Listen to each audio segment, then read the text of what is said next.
This happened a few years ago, but it still gives me an unsettling feeling whenever I think about it. The only reason I'm talking about it now is because I feel like it's been long enough since it happened, and I won't risk anything by putting it on the internet. Back then, my wife and I had just moved into the suburbs from the city. We just had our third kid, and between the baby stuff, the toys, and the general chaos, our apartment felt way too cramped. We found a nice house in a quiet, safe neighborhood. The neighbors described as the place where you'd feel fine, leaving the doors unlocked. The house itself wasn't massive, but it was definitely a step up from the tiny space we'd previously been living in. One of the features that caught my wife's eye was the backyard. It had this beautiful, a lightly overgrown garden with a few old statues scattered around. They were weathered, a little eerie looking, like something on a Game of Thrones. I know it sounds weird, but my wife and I loved it. Said it gave our yard character. I was pretty indifferent, so I left everything as it was, statues and all. I figured it was less work for me, which I was never going to complain about. A few days after we moved in, I was looking out the window, taking in the yard, when I noticed something odd. One of the statues, an angel, I think, was facing away from the house. All the others were facing toward us, so it looked strange. I could have sworn they all faced the same direction, but I didn't really know for sure. I didn't think much of it, and just assumed I was misremembering things. The next morning I looked out the window again, and that's when I noticed it. Another statue had turned around again, facing away from the house. This time I knew something was up. I had never been more sure about anything in my life. I asked my wife about it, but she just shrugged it off and said she hadn't noticed anything. I thought maybe it was my son, Jimmy. He was a little prankster back then, always up to something. But when I asked him, he just looked at me like I was nuts. I doubted he'd do something like that anyway. I knew something was going on though, but I couldn't prove it. I didn't want to make a big deal out of it, so I tried to ignore it. Besides, I had bigger problems to worry about. I don't like admitting it, but money was really tight during that time, and I lived in perpetual fear that I was going to lose my job. A few days went by without anything strange, and I started to relax. But then one evening, I looked out the window and my heart nearly stopped. All of the statues were lined up in a row at the very edge of the house, just standing there. It was a freakish sight, like something out of a horror movie. I know it sounds ridiculous, but part of me could feel all those eyes looking at me. My breathing went shallow. I couldn't decide whether it was more scary or bizarre. I went outside to get a closer look, trying to make sense of it. Before opening up the back door, I took a few nervous glances around the yard to make sure there was no one out there. It was daylight, but I was paranoid. Eventually, I worked up the courage to open the door and go inspect the statues. I went to lift one of them and immediately realized something. Those statues were heavy, way too heavy for one person to move alone. I couldn't even budge one of them on my own. As I was debating what to do, my wife came outside, and the look on her face told me she was just as freaked as I was. She suggested maybe some of the other neighbors were messing with us, trying to scare the new people on the block. But that explanation literally made no sense. We had met all the neighbors, and they all seemed like fairly normal people. Plus, I had trouble believing that anyone sane would do this to a family with young children. This was harassment, not some harmless prank. We ended up calling the police, but as you might expect, they couldn't do much. They suggested putting up some security cameras, but we didn't have the money for that. I told the cops we would, but on the inside, I was really reluctant to do something so drastic. They left, and I guess I felt a little better, even though my wife was still extremely shaken up. My wife and I did everything we could to hide the situation from our kids. Say what you will, but we didn't want to scare them. Nothing happened the next day or the next. I speculated that the cops had scared whoever was there away, which did track on many levels. So we tried to forget about it, even though neither of us really felt comfortable. I tried to assure myself that maybe my wife was right. Maybe it had just been a prank or something. That didn't do anything to calm my nerves, though. I was on edge, looking out the window every time I passed by, half expecting to see the statues somewhere else. I hope no one ever has to experience the sensation of feeling unsafe in your own home. A few days passed without incident. I started thinking the nightmare was over, and for the first time in a while, the house was actually starting to feel like home. I could not have been more wrong. It was a weekend. I don't remember whether it was Saturday or Sunday, but it was definitely a weekend since my kids didn't have school. After some breakfast, I went outside to play in the yard with my kids, and that's when I saw it. Spray painted in big black letters on the back wall of our house were the words, "Go away." I nearly dropped my son when I saw it. Without thinking, I rushed my kids inside and told my wife to stay in the house with them. I don't know what came over me. I'm not that brave of a guy, but I started sprinting through the garden, screaming threats at whoever had vandalized my house. Adrenaline was coursing through my veins and I was looking for a fight. No one was anywhere in my yard though. Eventually I gave up looking. As I was walking back towards the house, the adrenaline in me turned to outright fear. This was serious. Someone had left a direct message meant to scare us. They could have meant us harm. And I knew the situation was only going to escalate from there.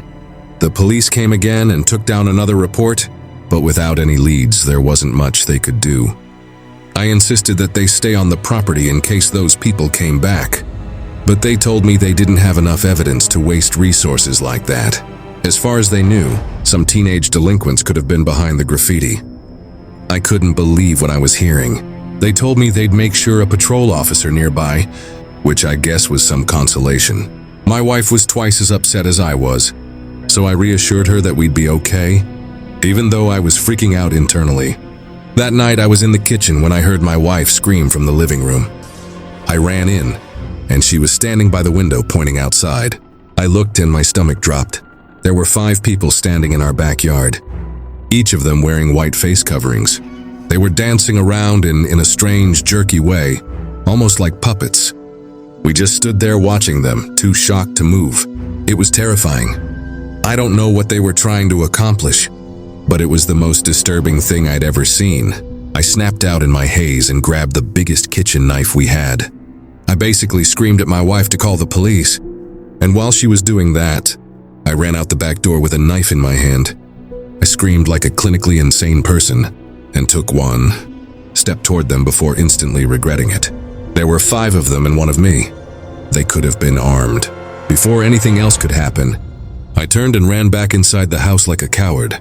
The knife must have scared them though, because they stopped dancing and ran into the garden out of sight.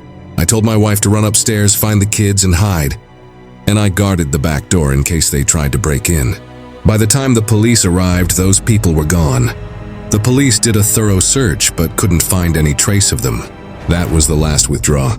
I didn't care about the costs. I bought and installed security cameras the next day. My wife was hysterical for weeks after that, begging me to let us move somewhere else. I told her that if one more thing happens that we would, but that we'd probably be screwing ourselves financially if it came to that. Luckily, the cameras must have done the trick because those people never returned. And we never had another incident occur on the property. The scariest thing, though, is that we still live in the same house and never got an explanation for what happened.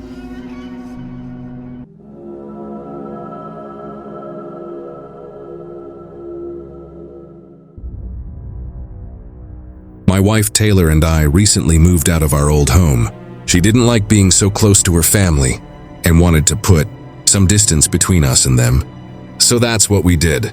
We don't have kids and she stopped working ages ago, so she was relatively amenable to my suggestions about where to move. I'm an electrician, so bouncing around isn't much of a problem for me. We eventually settled on New Mexico. We've both been rural people all our lives, so it wasn't that drastic of a lifestyle change. That was about 3 months ago, give or take. We found a fantastic deal on a place way out in the country. The house is honestly bigger than we really need, especially since it's just the 2 of us and our black lab Lola. But honestly, we figured we'd make use out of the extra space. Maybe even host some of the friends we'd make. We'd been settled in for a few months when I started noticing something odd. The upstairs lights kept tripping circuits, but the rest of the house would still have power. After this happened once or twice, I knew exactly what the problem was. Like I said, I'm literally an electrician, so this stuff is my bread and butter. I figured it would be an easy fix. Just a matter of rearranging some of the load on the breaker, which in all likelihood was downstairs. Times like those make me happy that I'm the type of guy who knows how to fix things. To be honest, I hadn't spent that much time in the basement since we moved in. I didn't really have a reason to. We looked it over briefly when the realtor showed us the place, but I didn't pay much attention. Come to think of it, I don't think I'd been in there one time since then. Anyway, I walked down the stairs and started looking around for the main breaker. The basement was pretty cluttered, and definitely not the type of space that could be easily used. It looked more like a storage room than a basement. Eventually, I figured out where the main was and started futzing around. After about 10 minutes, I realized where the load imbalance was and told myself I'd rewire it when I had more time. At that point, I was about to go upstairs when curiosity got the better of me. I figured since I was down in the basement already, it probably wouldn't be a bad idea to have a look around. After all, this is my house, and it was honestly a little strange that I didn't know every square inch of it. Like I said, most of it was filled with old furniture and a bunch of junk. There wasn't anything particularly interesting down there, and I eventually concluded that trying to transform it to a usable space would be way too much of a hassle. That's when I noticed something odd. In the far corner of the basement, behind a stack of old wooden chairs was a large metal door. It was strange because this wasn't just any door. It looked industrial grade. It was also a lot taller than most normal doors would be, and it seemed pretty thick too. I walked over to it and my suspicions were confirmed. It looked like the type of door you'd see securing a walk-in safe or some panic room. My first thought was maybe it was a tornado shelter or storm room or something. But that would be a weird surprise. You'd think the realtor would have mentioned a feature like that. I tried to open it, but the handle wouldn't budge. It was locked. I immediately went upstairs and started rummaging through the drawer of keys the previous owner had left behind in case we locked ourselves out or something. But none of them worked on the door. I must have tried like 15 keys or something, but no luck. I eventually told Taylor about it, and she was just as curious about it as I was. I'm still not sure how, but she worked her magic, and we were able to get in contact with the previous owners. It was that exact phone call that took me from curious about the situation to downright concerned. They were a little odd on the phone and would pause every so often, like they were thinking carefully about what they were saying, or trying not to say too much. Part of me wishes I had recorded the conversation, but hindsight is 20/20. When I asked about the door, they got quiet. Eventually, the wife said it was just the safe room in case of a tornado. I told her that was great, but we were unable to use it since it was locked. After another pause, she claimed they'd lost the key and told us to just ignore it. I thought that was extremely unlikely since they had literally left us keys to random doors that we'd probably never need to lock. The way she said it gave me a really bad feeling in my gut, too, but there was nothing I could do. We ended up hanging up almost immediately after that, as they were definitely not trying to make small talk. Taylor, my mother, tried to laugh it off, told me I was overthinking it, but I couldn't let it go. Over the course of the next few weeks, I would occasionally wander down the stairs and just stare at that door, wondering what could be inside. I tried everything I could think of to open it, even some tricks I'd picked up from work, but it was no use. The lock was solid. I ended up giving up for about a week, but the curiosity ultimately got the better of me. Fast forward to 2 days ago when things took a wild turn. After, in my wife's wishes, I decided to hire a locksmith. He came over, and I let him do his thing down there. After about 30 minutes, I went downstairs to check on him.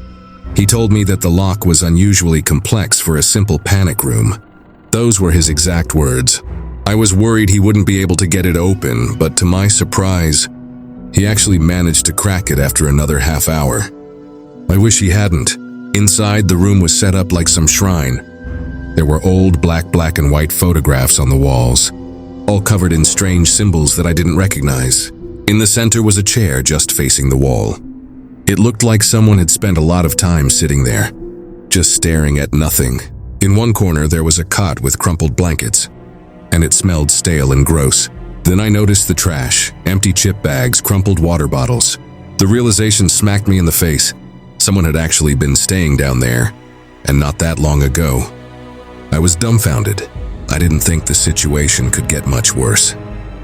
But of course, that's what happened.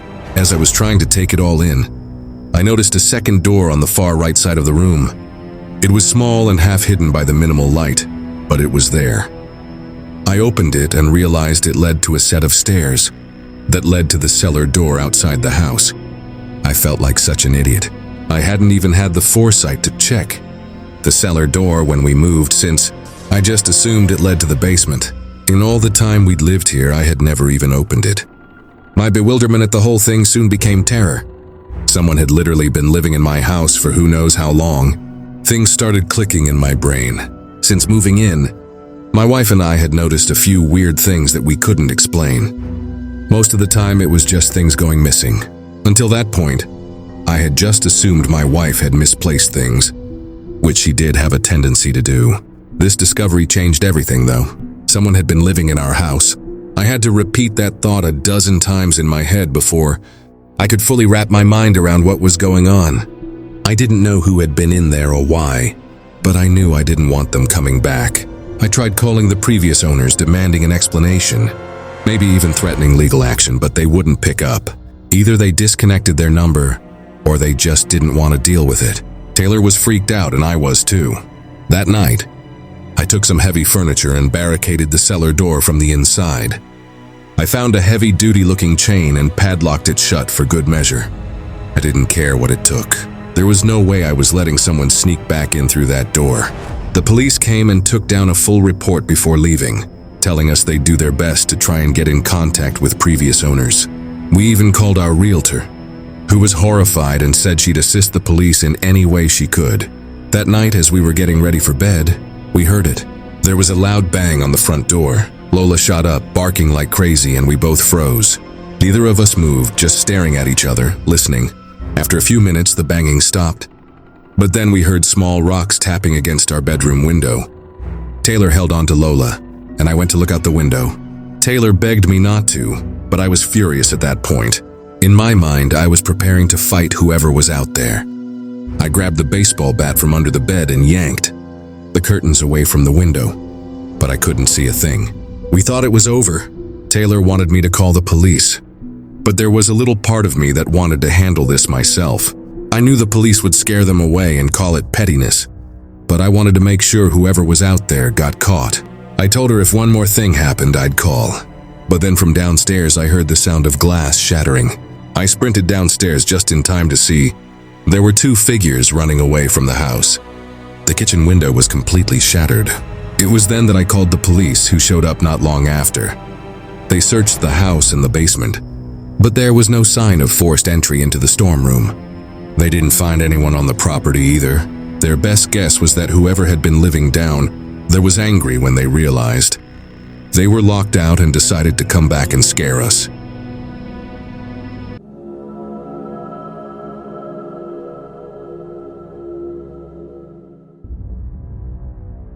I work as a bartender at a bar and restaurant in a suburb just outside Baltimore. I'll do my best to explain the layout so the story makes sense. It's a busy place with a unique setup. There are no waiters, just bartenders like me and the cooks in the back. If you want to find food or non-alcoholic drinks, you have to order them at the bar, and when everything's ready, you grab it from the counter. I'm not sure why things are done that way, but I guess it had something to do with management, being cheap and trying to avoid hiring waiters. Either way, it keeps things fast-paced, which I actually like. For whatever reason, the place is really popular, even though I personally don't think it's anything super special. The atmosphere is lively those nights with great music, a buzzing crowd, and a standing area near the DJ booth where people gather to dance and chat. The constant flow of customers and the high-energy vibe make the job fly by. I love meeting and talking to new people, so the gig is perfect for me. I would probably lose my mind if I had to wait long periods of time between serving guests, but that's just me. I bet some people are the opposite.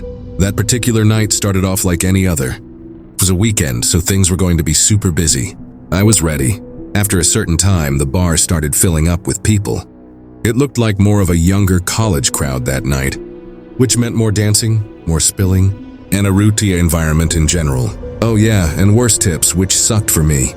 This one group of kids just kept on ordering round after round of tequila, shots faster than I could line up the salt and limes. It's always chaos when they take over the bar. One of them was so plastered, he was the same pickup line on me like 3 times. I was running around doing my thing when I noticed an elderly couple walk in and sit down at the booth in the corner of the restaurant. At first glance, there was nothing strange about them. I just thought it was interesting that two people that age would want to come into a rowdy place like this. I didn't have too much time to think about it though, so I went back to work. Fast forward maybe 30 minutes to an hour, I was halfway through pouring a line of gin and tonics when I noticed the couple again. My hands kept working, muscle memory taking over, but my brain was stuck on them for some reason. That's when it hit me. They were just sitting there motionlessly. They hadn't ordered anything either. No food, and definitely not any drinks I would have remembered. I looked a little closer and realized that they weren't even looking at each. They were both fixated at the wall next to them. From what I could tell, it didn't look like they were talking either. It was the strangest thing. I was beyond curious, but the bar was slant, and I had too much to do to spend time wondering about it. I figured they might be waiting for someone, or didn't realize how the place worked. Maybe they were waiting for a waiter to take their order. When I finally had a break, I decided to check on them myself. I walked over to the table and put on my most polite smile. As I approached, neither of them turned to face me. They were both still staring at the wall like statues. I cleared my throat and asked them if they wanted anything to eat or drink. The woman didn't even flinch. She kept staring at the wall like I hadn't spoken at all.